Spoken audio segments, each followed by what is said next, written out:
அனைவருக்கும் வணக்கம். தெய்வீக பலன்கள் சேனல் சார்பாக தங்களை அன்புடன் வரவேற்கிறோம். இன்று நம் காணொளியில் காண விரும்புவது நீண்ட காலமாக குழந்தை இல்லாத தம்பதிகள் பரம்பொருள் சிவபெருமானை வழிபடும் முறை எப்படி என்பதை பற்றி இந்த காணொளியில் பார்க்கலாம். வாருங்கள் காணொளிக்கு செல்லலாம். மறக்காமல் ஒரு சப்ஸ்கிரைப் செய்யவும். சிவபெருமானின் அருளால் குழந்தை பாக்கியம் பெற திருவெண்காடு ஸ்ரீ சுவேதாரணீஸ்வரர் கோவிலில் வழிபடுவது மிகவும் சிறந்தது.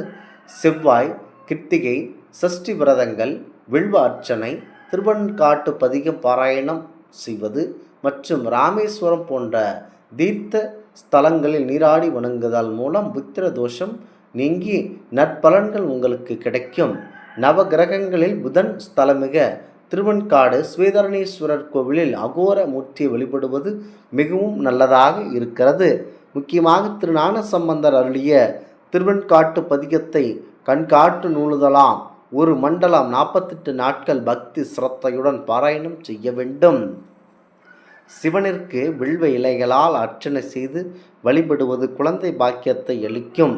சஷ்டி, கிருத்திகை மற்றும் செவ்வாய்க்கிழமைகளில் முருகப்பெருமானையும் சிவபெருமானையும் வழிபட்டீர்கள் என்று சொன்னால் அனைத்தும் உங்களுக்கு கண்டிப்பாக நல்லபடியாக நடைபெறும். சிவபெருமானை மனதில் நினைத்து கொண்டு தெய்வத்தை வழிபடுங்கள். குழந்தை பாக்கியம் என்பது இறைவன் கொடுக்கும் வரம் என்பார்கள். ஒரு பெண் தாயாகும் போதுதான் அவளது வாழ்க்கை முழுமை அடைகிறது, பெண்மைக்கான மதிப்பு கூடுகிறது என்பார்கள். அப்படி உயர்வாக சொல்லப்படும் தாய்மை வரம் அனைவருக்கும் எளிதில் கிடைத்து விடக்கூடாது என்பது முக்கியத்துவமாக இருக்கிறது. முக்கியமாக அனைவருக்கும் எளிதாக கிடைக்கக்கூடிய எட்டாகணியாகவே இருக்கிறது. தற்போது இருக்கும் வாழ்க்கை சூழல் மாற்றமாக காரணமாக குழந்தை பாக்கியம் தாமதப்படுத்துவது என்பது சர்வ சாதாரணமாகிவிட்டது. எத்தனையோ பெண்களுக்கு பல வருடங்களாக சிகிச்சை எடுத்தும் குழந்தை பாக்கியம் என்பது கனவாகவே இருக்கும். அப்படிப்பட்டவர்கள் திருஞான சம்பந்தர் அருளிய பதிகத்தை பாட வேண்டும். பெண் நாடகத்தில் வாழ்ந்த அச்சுத காலப்பளார் என்பவருக்கு திருமணமாகி நீண்ட காலமாக குழந்தை வேறு இல்லாமல் தவித்து வந்தார். இதனால் கடும் மன வலி வேதனையில் இருந்து அச்சுறுத்தலாக போனார். முக்கியமாக இதனால் மன வருத்தம் அளந்தார். கலகலப்பாளர் தங்களுக்கு குழந்தை பாக்கியம் கிடைக்க ஏதாவது வழி உண்டா என தங்களின் துல குருவான அருள்நந்தி சிவாச்சாரியரிடம் சென்று கேட்டார். குலகுரு சொன்னபடி கயிறு சாத்தி உத்தரவு கேட்டபோது திருஞான சம்பந்தர் அருளிய திருவெண்காட்டு பதிகம் கிடைத்தது. குருவின் வழிகாட்டுதலின்படி திருவெண்காட்டை அடைந்த அச்சுத கலப்பாளர் அங்குள்ள சோம தீர்த்தம், அக்னி தீர்த்தம், சூரிய தீர்த்தம் ஆகிய 3 குளங்களில் நீராடி சிவபெருமானை நினைத்து தினமும் அந்த பதிகங்களை ஓதி வந்தார். அதன் பலனாக அச்சுத கலப்பாளருக்கு ஆண் குழந்தை பிறந்தது. இந்த குழந்தையை பிற்காலத்தில் மெய்கண்ட தேவர் என அழைக்கப்பட்டார். நாகப்பட்டினம் மாவட்டம் திருவெண்காட்டில் அமைந்துள்ளது ஸ்வேதாரணீஸ்வரர் கோவில். இங்குள்ள அம்பிகை பிரம்ம வித்யாம்பிகை எனும் திருநாமத்துடன் காட்சி தருகிறார். நவ கிரகங்களின் ஒரு தலமாக இருக்கும் திருவெண்காடு புதன் பகவானுக்குரிய பரிகார ஸ்தலமாகும். கல்வி, கலை ஆகியவற்றில் ஒருவர் சிறந்து விளங்க வேண்டும் என்றால் அதற்கு புதன் பகவான் அருளும் இருந்தால் மட்டுமே உங்களுக்கு நல்ல மாற்றம் கிடைக்கும். நீண்ட காலமாக குழந்தை பாக்கியம் இல்லாதவர்கள் திருவெண்காட்டிற்கு வந்து இங்குள்ள 3 குளங்களில் நீராடி பிரம்மா வித்யாரம்பிகை சமேத சுவாரணீஸ்வரரை வேண்டிக் கொண்டு சக்தி வாய்ந்த இந்த பதிகத்தை படித்து வந்தால் நிச்சயம் குழந்தை வேறு கிடைக்கும். திருவெண்காடு போக முடியாதவர்கள் வீட்டிலேயே பக்தி சிரத்தையோ ஒரு மண்டலம் இந்த பதிகத்தை பாராயணம் செய்து வந்தால் குழந்தை பாக்கியம் கிடைக்கும் என திருமுறைகள் கூறுகின்றன. இந்த பதிகம் திருஞான சம்பந்தரால் 2ஆம் திருமுறைகளில் அதிகப்பட்டதாகும். கண்காட்டு நூலாதலாம் கனல் காட்டும் கையானும் பெண் காட்டும் உருவானும் பிறைகாட்டு சடையானும் பண்காட்டு இசையானும் பயிர்காட்டு புயலானும் வெண்காட்டில் உறைவானும் விடைகாட்டு குடியேனே என்ற இதனை பாடி வாருங்கள். பேயடையா பிரிவிப்பதும் பிள்ளையனோடு உள்ள நினைவு ஆயினமே வரம் பெறும் ஐயுற வேண்ட ஒன்றும் வேதாயனதோல் உமையங்கன் வெண்காட்டு முக்குள நீர் தோய்வினையார் அவர் தம்மை தோயவாம் தீவினையே எனும் பதிகத்தை பாடி வாருங்கள். உங்களுக்கு நல்ல மாற்றத்தை கண்டிப்பாக கொடுக்கக்கூடிய அற்புதமான பதிகமாகும்.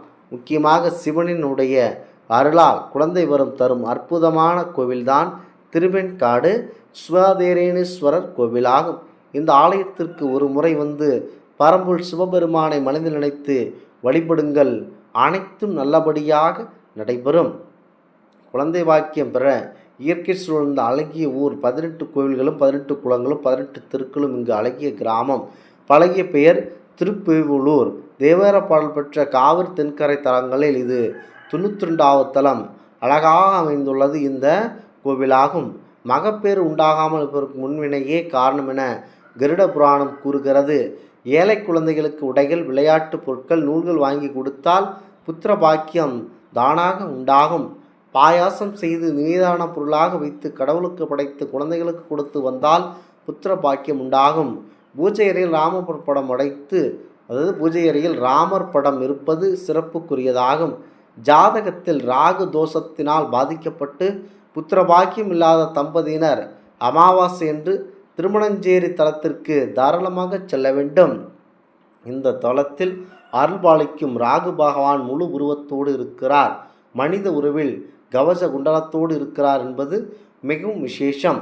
அமாவாசை என்று புத்திர பாக்கியம் இல்லாத தம்பதியினர் திருமணஞ்சேரி கோவிலுக்கு வந்து இங்குள்ள சப்த சாகர தீர்த்தத்தில் நீராடி இங்கு தனி சன்னதி கொண்டு நின்ற நிலையில் அருள்பாலிக்கும் ராகு பகவானுக்கு பால் அபிஷேகமும் பால் பாயாசம் நிவேதனமாக செய்து தேங்காய், வெள்ளை சர்க்கரை மற்றும் எலுமிச்சை பழம் கொண்டு அர்ச்சனை செய்து வழிபட வேண்டும். தேங்காய், வெள்ளை சர்க்கரை மற்றும் எலுமிச்சம்பழம் ஆகியவற்றை அர்ச்சனை தட்டில் திரும்ப பிரசாதமாக தரப்படும். பிரசாதமாக தரப்படும் பால் பாயாசத்தையும் தேங்காயும் இங்கேயே உட்கொள்ள வேண்டும். பிரசாதமாக தரப்படும் எலுமிச்சம்பழத்தை சாறு பிழிந்து வெள்ளை சர்க்கரை சேர்த்து கொண்டு உட்கொண்டால் ராகு தோஷம் நீங்க பெற்று ராகுவின் அருளால் மகப்பேறு கிடைப்பது நிச்சயம். இந்த வழிபாட்டை 3 அல்லது 5 அமாவாசையில் செய்வது மிக சிறந்த பலன்களை அதிகரிக்கும். இக்கோவிலில் உள்ள ராகு பகவானுக்கு பால் என்றால் மிகவும் பிடித்த உண்டாகும். ஆகவே ராகு பகவானுக்கு பால் அபிஷேகமும் பால் பாயாசம் நிவேதனம் செய்து பிரசாதமாக தரப்படும் பால் பாயாசத்தை உண்டு வர புத்திர பாக்கியம் கிடைக்கும் என்பது ஆன்றோருடைய வாக்கு. ஆண் குழந்தை வர வேண்டி அதன்படி ஆண் குழந்தை கிடைக்க பெற்றவர்கள் இந்த தலத்திற்கு மீண்டும் வந்து சுவாமிக்கு தண்ட கொலுசு வாங்கி போடுவார்கள்.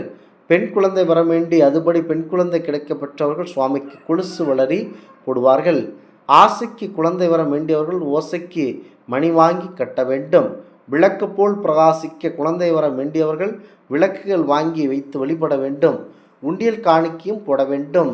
புத்திரதா என்றழைக்கப்படும் தை மாத சுக்லபட்ச ஏகாதசி என்று உவாசம் இருந்து நாராயணனை வழிபட்டு மறுநாள் துவாதசி என்று காலை துவாதசி வாராயணம் செய்தால் புத்திரபாகியம் கண்டிப்பாக உண்டாகும். புத்திரதோஷம் விரைவில் அகல குலதெய்வ வழிபாடு மிகவும் அவசியம். சிவனுக்கு வெல்வ இலையால் அர்ச்சனை செய்து வந்தால் குழந்தை பாக்கியம் கண்டிப்பாக கிடைக்கப்பெறும். இந்த ஆன்மீக தகவல் உங்களுக்கு பிடித்து இருந்தால் தெய்வீக பலன்கள் சேனலை கண்டிப்பாக சப்ஸ்கிரைப் செய்து கொள்ளவும். மீண்டும் ஒரு நல்லதொரு காணொளியில் உங்களை சந்திக்கிறோம். நன்றி, வணக்கம்.